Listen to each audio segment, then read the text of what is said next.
Here we have the brainstem. It is the central core of the brain with its main use being for automatic survival functions. Next, we have the reticular formation right there.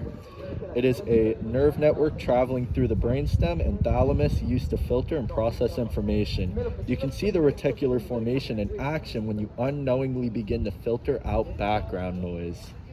Next, we have the medulla right here. This is the hindbrain structure in the brainstem's base used to control heartbeat and breathing. Next, we have the pons right there. Located just above the medulla, used to help coordinate movement while you're sound asleep. The pons is currently at work assisting the REM process. Next, we have the cerebellum up here. Can be seen located at the rear of the brainstem. Its functions include processing sensory input, coordinates movements, and enables nonverbal learning and memory. The cerebellum can be seen at work whenever you attempt to stand on one foot, being responsible for balance as well. Next, we move up to the thalamus, which would be over here. This is located on the top of the brainstem and is responsible acting as the forebrain sensory control center, used to direct messages to the sensory receiving areas in the cortex, as well as replying to the cerebellum and medulla. Next, we have the hypothalamus right there, located below the thalamus, acting as the neural site for the limbic system. Whenever you eat or drink to quench that longing, hunger, or thirst, the hypothalamus is a part of the brain responsible for this. Next, we have the hippocampus up here, the neural center of the limbic system used to process and store explicit memories.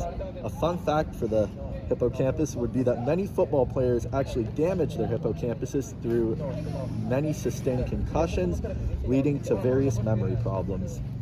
Next, we have the amygdala here, consisting of two neural clusters in the limbic system linked to emotions. Next, we'll move to the corpus callosum up here. It's a large band of neural fibers connecting the left and right hemispheres of the brain, facilitating communication. Now we are moving on to the lobes, starting with your frontal lobe, which would be up here.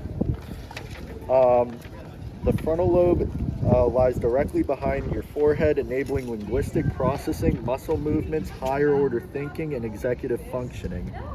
Now we move on to the parietal lobe, which is, over there. Can't read that. Lying at the top rear of the head, receiving sensory input. The sense of feel and touch can be attributed to this part of the brain. Now we'll move to the occipital lobe, right there, located at the back of the head, used to receive info from visual fields, and it is a portion of the cerebral cortex. Now we will move on to the temporal lobe down here, a portion of the cerebral cortex above the ears, receiving info from opposing ears and enabling language processing. Now we'll move on to the somatosensory. Somatosensory. Cortex. A cerebral cortex area located at the front of the parietal lobes, registers touch and movement sensations. Finally, the motor cortex.